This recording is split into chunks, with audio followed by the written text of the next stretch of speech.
बिस्मिल्लाहिर्रहमानिर्रहीम। अस्सलाम वालेकुम नाज़रीन। आज एक बड़ी अहम शख्सियत के बारे में हम बात करेंगे, लेकिन आगाज़ करते हैं 23 मार्च 1940 से। 1940 में जब मिंटो पार्क में कायद-ए-आज़म मोहम्मद अली जिन्ना की क़यादत में करारदाद पाकिस्तान मंजूर हुई, तो उसके बाद कायद-ए-आज़म मोहम्मद अली जिन्ना ने अपने तंजीमी साथियों से ये कहा और तकरीर करते हुए उन्होंने कहा कि हमें लोगों को जगाना है, हमें लोगों के अंदर एक तहरीक पैदा करनी है, लोगों को बेदार करना है, और उसके लिए हमें फंड्स चाहिए होंगे। लोगों तक बातचीत को पहुंचाने के लिए बहुत सारे लोगों को ट्रैवल करना पड़ेगा, बहुत सारी चीज़ें लिखनी पड़ेंगी, छपवानी पड़ेंगी, भिजवानी पड़ेंगी। वो बहुत लंबा एक प्रोसीजर होता है और उस दौर में ये बहुत मुश्किल था। इसके लिए फंड्स चाहिए थे, पैसा चाहिए था, एक नया मुल्क बनाने जा रहे थे। तो कायद-ए-आज़म मोहम्मद अली जिन्ना ने कहा कि उसके लिए जो तहरीक के जितने साथी हैं वो फंड्स जमा करवाएं। और लोगों ने उठकर कायद-ए-आज़म मोहम्मद अली जिन्ना के जो सेक्रेटरी थे उस वक्त, उनको चंदा देना शुरू कर दिया और चंदा लेने का सिलसिला शुरू हो गया। लोग चंदा जमा करवाते और अपनी जगह पर जाकर बैठ जाते।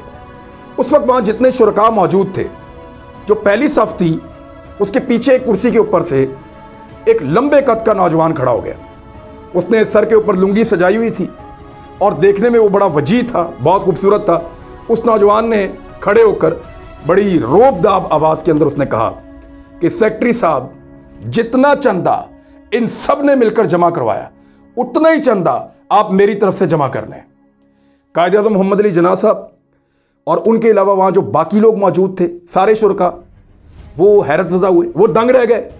उन्होंने कहा ये कौन है नौजवान? कायद-ए-आज़म मोहम्मद अली जिन्ना ने ये सवाल नवाब मुमताज़ दौलताना से पूछा कि ये नौजवान कौन है जिसने इतना बड़ा फंड दिया है हमारी तहरीक को। तो दौलताना साहब ने कहा ये मलक अमीर मोहम्मद खान नवाब ऑफ काला बाग है। तो कायद-ए-आज़म मोहम्मद अली जिन्ना साहब ने नवाब मुमताज़ दौलताना से कहा कि आप मेरे साथ वाली कुर्सी छोड़ दें ताकि मैं इनको ऑनर के तौर पे, इज़्ज़त के तौर पे अपने साथ बिठाऊं, क्योंकि उन्होंने वहाँ बहुत बड़ा डोनेशन दिया था। अमूमन ये समझा जाता है कि नवाबों की पहचान जो है वो उनकी जागीरें होती हैं, उनकी सल्तनत होती है, वहाँ पे उनका कंट्रोल होता है।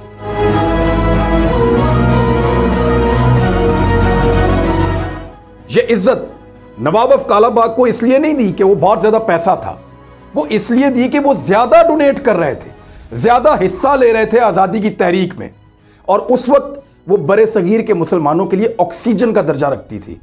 तो कायद-ए-आज़म मोहम्मद अली जिन्ना ये अच्छी तरह जानते थे कि किसको कहाँ कब बिठाना है।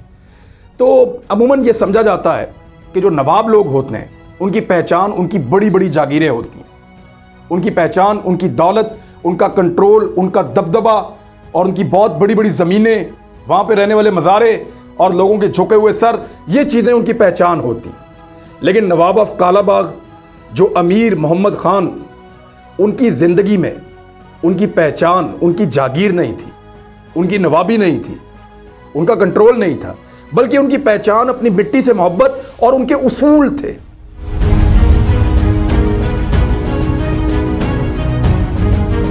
मलक अमीर मोहम्मद खान सॉल्ट रेंज के सुर्ख पहाड़ों के दरमियान बहते हुए शेर दरिया सिंध की धारों का नवाब था, क्योंकि वहां से दरिया सिंध जो है वो एक इस मोड़ के साथ गुजरता है और वहीं पे तो काला बाग डैम बनाना चाहते हैं, वही वो साइट है। नवाब मलक अमीर मोहम्मद खान 20 जून 1910 को काला बाग में पैदा हुए थे। अब ज़रा काला बाग के बारे में मैं आपको बता दूं, ये काला बाग है क्या, इसका नाम काला बाग क्यों है। तो बात यह है कि काला बाग को काला बाग इसलिए कहते हैं और इसकी कहानी जो है वो नवाबों के साथ ही वाबस्ता है। नवाब ऑफ काला बाग ने बहुत पहले माजी में शहर के अंदर एक बहुत बड़ा बाग बनाया था और उसमें बरगद के, जिसको पंजाबी में आप बोर्ड कहते हैं, उसके बहुत सारे ऑक ट्रीज भी कहते हैं, वो बहुत सारे दरख्त उसके अंदर लगाए। वो दरख्त बहुत बड़े बड़े और घने हो गए। वो दरख्त दूर से जब नज़र आते थे तो ऐसा लगता था कि काले रंग के हैं। तो वो बाग था दरख्तों का और इसलिए उसको काला बाग, आहिस्ता आहिस्ता वो मशहूर होता गया और उसका नाम पड़ गया काला बाग। उसके बारे में जो है वो एक शायर का शेर भी है और वो वहीं की ज़बान में है, बड़ा खूबसूरत उसने उसको एलेबोरेट किया है। और अगर कभी आप वहाँ जाएँ पहाड़ों से गुजरते हुए, जो नए रोड बने हैं, सी पैक का एक हिस्सा भी वहाँ से गुजर रहा है, तो आपको बिल्कुल ऐसे ही दिखाई देगा जैसे उस शख्स ने इसको लिखा था या ये शेर बोला था कि उत्ते पहाड़ थल्ले पानी, ऐ है काला बाग दी निशानी। तो ऐसा ही है जी, ऊपर पहाड़ है, नीचे पानी है और बीच में वो काले दरख्त है और यही एक निशानी है जो काला बाग की दूर से आपको नज़र आ जाती है। नवाब साहब ने ऑक्सफोर्ड यूनिवर्सिटी से तालीम हासिल की थी। उनका शुमार मुल्क के सबसे बड़े जागीरदारों के अंदर होता था। अच्छा, ये जो लुंगी जो मैंने आपको बताया उन्होंने अपने सर के ऊपर सजाई हुई थी, उनकी दस्तार जो रवायती है, ये नवाब साहब के हमेशा साथ रही। जब वो ऑक्सफोर्ड में पढ़ते थे तो तब उनको मुखालफत का सामना भी करना पड़ा और कुछ तो लोग ये कहते हैं या कुछ इस तरह की बातें मशहूर हैं कि उनको बहुत जुर्माना देना पड़ा बार बार ये दस्तार पहनने की वजह से, लेकिन उन्होंने जुर्माना दिया और उन्होंने तनकीद को अपने ऊपर लिया, लेकिन अपनी दस्तार को नहीं छोड़ा, उसको उन्होंने सर के साथ जोड़ के रखा। तो ये उनके उसूल थे। नवाब साहब जो हैं, उनका जो असल पॉलिटिकल करियर है, जहाँ से उनकी पहचान बनती है, वो मामला शुरू होता है 1956 में। 1956 में नवाब मलिक अमीर मोहम्मद खान ने इलेक्शन लड़ा मगरबी पाकिस्तान की एक सूबाई असम्बली का। कामयाब हो गए, असम्बली में पहुंच गए। मगरबी पाकिस्तान के उस वक्त वज़ीर आला जो बने थे उनका नाम था नवाब इफ्तिखार हुसैन ममदूट। मलिक अमीर मोहम्मद खान के अलावा ये वज़ीर आला किसी को नहीं मिलते थे, बल्कि मिलना गवारा ही नहीं करते थे और वो चाहते थे कि नवाब साहब को वज़ीर बनाया जाए, लेकिन नवाब साहब ने इनकार कर दिया। फिर सदर सिकंदर मिर्ज़ा की जानिब से उन्हें वज़ारत की पेशकश हुई, जिसको उन्होंने इन तारीखी जुमलों के साथ रद्द किया था। अब ज़रा आप उनकी मेंटेलिटी को समझें कि वो किस तरह के इंसान थे। उन्होंने कहा, मेरे लिए ये मुमकिन नहीं है कि टके टके के मेंबरान के सवालों के जवाब दूं और बात बात पर जनाब स्पीकर की गर्दान करूं। वो किसी को यस बॉस नहीं कह सकते थे, किसी के सवाल का जवाब नहीं दे सकते थे और किसी को जनाब कहकर मुखातिब नहीं करते थे।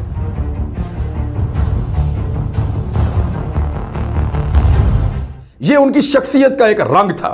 फिर अयूब खान साहब ने निज़ाम हुकूमत की बागडोर संभाली कुछ अरसे के बाद, तो जनरल अयूब खान ने नवाब साहब की तमाम शराइत तस्लीम की। उनको पता चला एक शानदार आदमी है, बाहर से पढ़ा हुआ है, चीज़ों को बहुत अच्छा जानता है, काबिल आदमी है, इससे फ़ायदा उठाना चाहिए। तो उन्होंने तमाम शराइत मान ली। यानी आप किसी को जवाब दे नहीं होंगे, आपसे कोई सवाल नहीं कर सकेगा, आपको किसी के आगे झुकना नहीं पड़ेगा और आप खुद मुख्तार होंगे। तो इस पर उन्हें मगरबी पाकिस्तान का, क्योंकि ये दो हिस्से थे, एक मशरकी पाकिस्तान एक मगरबी पाकिस्तान, जो अब पाकिस्तान है पूरा, उन्हें मगरबी पाकिस्तान के गवर्नर का ओहदा दिया गया, जिसे उन्होंने कबूल कर दिया। अब वो किसी को जवाब दे नहीं थे, लेकिन सब उनके सामने जवाब दे थे। अब ज़रा तर्ज हुक्मरानी पे आ जाएं। नवाब अमीर मोहम्मद खान के तर्ज हुक्मरानी, उनके किरदार को आपके सामने पेश करने की सबसे बड़ी वजह है। मैं इसलिए नहीं कर रहा कि वो नवाब साहब थे, मैं इसलिए, बेशुमार और नवाब हैं, उन पे बात क्यों नहीं कर रहे, हम उन पे इसलिए बात कर रहे हैं कि जो तर्ज हुक्मरानी उनका था वो एक मिसाल है, अगर कोई दोबारा उसको फॉलो करे तो।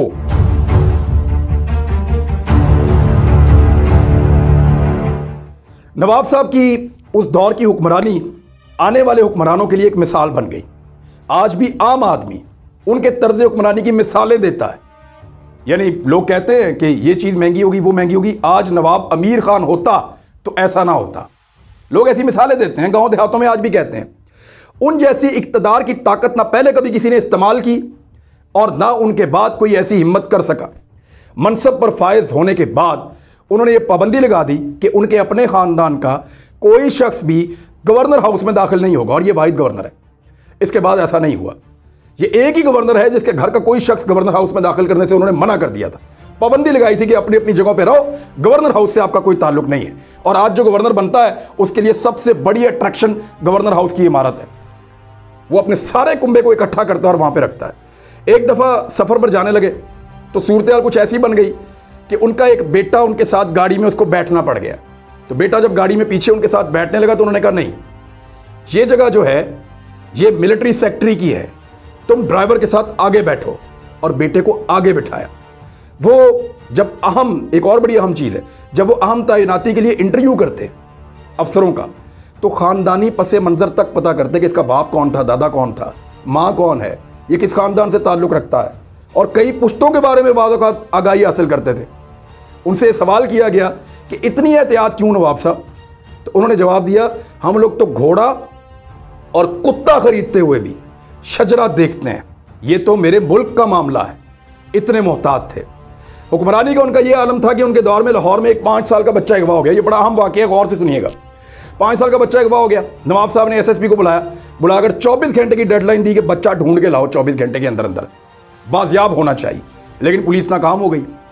नवाब साहब ने अगले दिन ASP, SP और SSP तीनों के बेटे उठवाए और उठवा के कालाबाग भिजवा दिए और ये ऐलान करवा दिया कि जब तक अगवा होने वाला बच्चा नहीं मिलेगा तब तक इन अफसरान के बच्चे भी इनके घर नहीं आएंगे, ये कालाबाग में ही रहेंगे।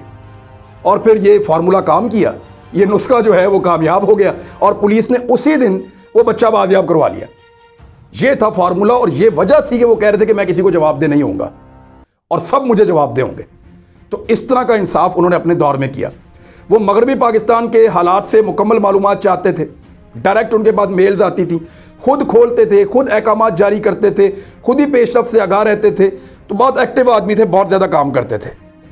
जब जंग हुई 1965 में पाकिस्तान की इंडिया के साथ, तो उस वक्त के कुछ बड़े वाक़यात हैं जो मलिक अमीर मोहम्मद खान के साथ जोड़े जाते हैं। एक तो वाक़या ये है कि नवाब साहब ने ताजरों को तलब किया और उनको कह दिया कि जंग का दौर है, वहाँ जंग चल रही है। मैं तुम लोगों को बता रहा हूँ कि इस बीच में किसी ने अगर ज़ख़ीरा अंदोज़ी की या किसी ने अगर सामान को महंगा बेचने की कोशिश की तो फिर मैं उसको नहीं छोड़ूंगा और ज़ख़ीरा किया हुआ सामान मैं तकसीम कर दूंगा पब्लिक में और दुकान को हमेशा के लिए सील कर दूंगा, फिर नहीं खुलने दूंगा। जंग के दौरान उन्हें खबर मिली कि एक ताजिर ने जो है वो गंदम फरोख्त कर रहा है ज़्यादा पैसों पे, वो बगैर सिक्योरिटी के वहाँ उसके पास पहुँच गए।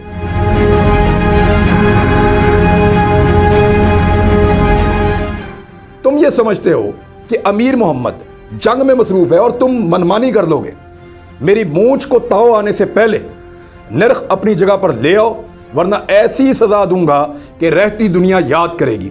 और उसके बाद कभी भी पूरे मगरबी पाकिस्तान से उनके दौर में कोई एक शिकायत भी नहीं आई कि कोई शख्स किसी चीज़ को ज़्यादा कीमत में बेच रहा है या उसको ज़ख़ीरा कर रहा है। जंग के दौरान एक दिन एक जनरल साहब थे आर्मी के, वो हेलीकॉप्टर के ऊपर जंग के इलाकों का दौरा कर रहे थे। उन्होंने नीचे देखा कि एक जगह पे फ़ौजी इकट्ठे हैं और कुछ सिविलियन उनके पास मौजूद हैं। उन्होंने हेलीकॉप्टर उतरवाया और उस जगह पे पहुंचे। वहाँ गए तो देखा वहाँ पे नवाब ऑफ कालाबाग मलिक अमीर मोहम्मद खान वो मौजूद हैं और फ़ौजियों के अंदर बिस्किट तकसीम कर रहे हैं। नवाब साहब जो हैं वो सूजी के, अलसी के और देसी घी के बने हुए ये बिस्किट अपने घर से बनवा कर लाए थे फ़ौजियों के लिए। जनरल शेर अली थे वो। उन्होंने ये देखकर नवाब साहब से कहा कि कौम को आप जैसे लीडरों की ज़रूरत है जो बॉर्डर के ऊपर आकर खड़े हो जाएं जंग के दौरान और फौजियों के बीच में आप उनको खाना खिला रहे हैं। तो नवाब साहब ने जवाब दिया कि जंगें हमेशा कौम के जज्बे से लड़ी जाती हैं और मैं भी इसी कौम का एक बेटा हूं।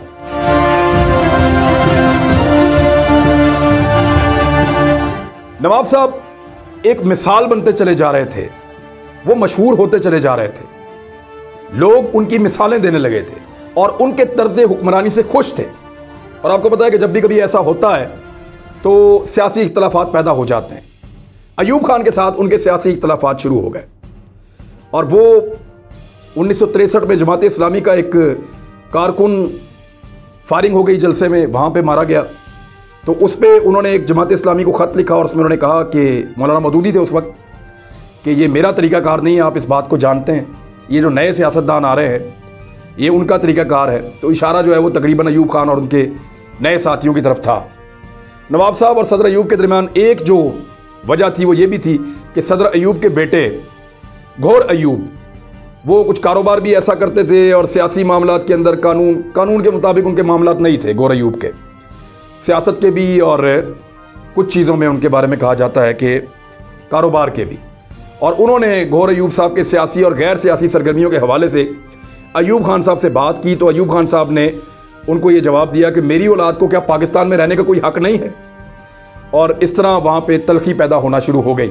उसके बाद कराची में एक इलेक्शन हुआ ज़िमनी, उस इलेक्शन में अयूब खान का उम्मीदवार कोई और था, हबीबुल्ला, और नवाब साहब के जो उम्मीदवार थे मीर गौस बख्श बजिंजो, आप सब जानते हैं, बहुत बड़ी सियासी शख्सियत है, वो नवाब साहब के उम्मीदवार थे। उन्होंने उनकी हमायत की। इंतखाबात में नवाब साहब का उम्मीदवार जीत गया। दूरियां बढ़ती गई, आखिरकार नवाब साहब को यह पता चल गया कि उन्हें हुकूमत से अलहदा होना चाहिए और फिर उन्होंने इस्तीफ़ा दे दिया। ये इस्तीफ़ा एक आम आदमी के ऊपर उस वक्त बिजली बनकर गिरा। एक आम आदमी को यह लगा उसके ऊपर से एक प्रोटेक्शन शील्ड है वो हट गई है एक तहफ़्फ़ुज़ था जो ख़त्म हो गया है। यानी ताजर उनको लूट नहीं सकता था, पुलिस उनके साथ ज़्यादती नहीं कर सकती थी, उनके बच्चे और इज़्ज़तें महफूज थीं। तो पंजाब के अंदर एक तगड़ा एडमिनिस्ट्रेटर था जिसने गवर्नेंस के साथ मिसाल कायम की, वो अब लोग उससे महरूम हो गए थे। नवाब साहब जो हैं वो अपनी तबीयी मौत नहीं मरे। नवाब साहब का कत्ल हुआ था और उस हवाले से बहुत सारी कहानियाँ, बहुत सारी चीज़ें मशहूर हैं। लेकिन इस बारे में जो नवाब साहब का एक ज़ाती मुलाजिम है खुदा बख्श, वो कुछ उसकी बताई हुई बात को सैयद सादक हुसैन शाह ने अपनी किताब में लिखा, दीगर लोगों ने भी लिखा। उन्होंने लिखा कि बोर्ड वाला जो बंगला था नवाब साहब का, वो वहाँ पे मौजूद थे और उनके ख़ानदान में कुछ तलखी चल रही थी। इस बंगले में दुनिया भर के और पाकिस्तान के तमाम लीडर्स तकरीबन आ चुके थे और तमाम को नवाब साहब वक्तन फ़वक्तन यहाँ पे मेहमान नवाजी का शर्फ हासिल कर चुके थे। यानी पूरी दुनिया से, मैं बता रहा हूँ, अमेरिकन्स, यूरोपियंस, ब्रिटन्स, सारे वहाँ पे आते थे। पाकिस्तानी बड़े बड़े लोग, भुट्टो साहब, अयूब खान, ये सब वहाँ पे गए थे। तो 26 नवंबर 1977 को जो उनके मुलाजिम के बकौल कि जब वो कुछ ट्रे के अंदर रवायती खाने पीने की चीज़ें, बादाम, गाजरें, ये रख कर गया और फिर उसको कुछ शोर की आवाज़ आई। जब वो वहाँ पहुँचा तो उसने देखा कि नवाब साहब के 2 बेटे कमरे में मौजूद हैं, फायरिंग भी हुई थी और नवाब साहब का इंतकाल हो गया। ये एक ख़ानदानी चपकलिश थी, एक ख़ानदानी लड़ाई थी और वक्ती तौर पे वो इतनी बढ़ गई कि उसकी वजह से नवाब साहब इस दुनिया में नहीं रहे। ये बहुत कीमती आदमी था। नवाब साहब को लोग आज भी याद करते हैं और एक ख़ानदानी लड़ाई के नतीजे में जब इनका इंतकाल हो गया, ये इस दुनिया से चले गए, कत्ल हो गए, तो आज तक ये मामला भी हल नहीं हुआ, ये मामला वहीं पे दब गया। लेकिन एक बात पक्की है कि वो एक आदमी था जिसकी वजह से आज भी वो ख़ानदान मशहूर है। कालाबाग नवाब ऑफ कालाबाग की वजह से मशहूर है और नवाब ऑफ कालाबाग का दर्जा मलक अमीर मोहम्मद ख़ान की वजह से मशहूर है। और मलक अमीर मोहम्मद ख़ान अपनी जागीर की वजह से नहीं, अपनी गवर्नेंस की वजह से मशहूर है। उसने लोगों को वो दिया जो लोग एक हुक्मरान से चाहते हैं। और आज भी उनके ख़ानदान में बहुत सारे लोग हैं, बहुत सारे नवाब हैं, बहुत सारे नौजवान हैं, लेकिन एक भी वैसा नाम पैदा नहीं कर पाया जो मलक अमीर मोहम्मद ख़ान का था। लोग उसे याद रखेंगे। अब तक के लिए इतना ही। अपना ख्याल रखिएगा, अपने इस चैनल का भी। अल्लाह हाफ़िज़।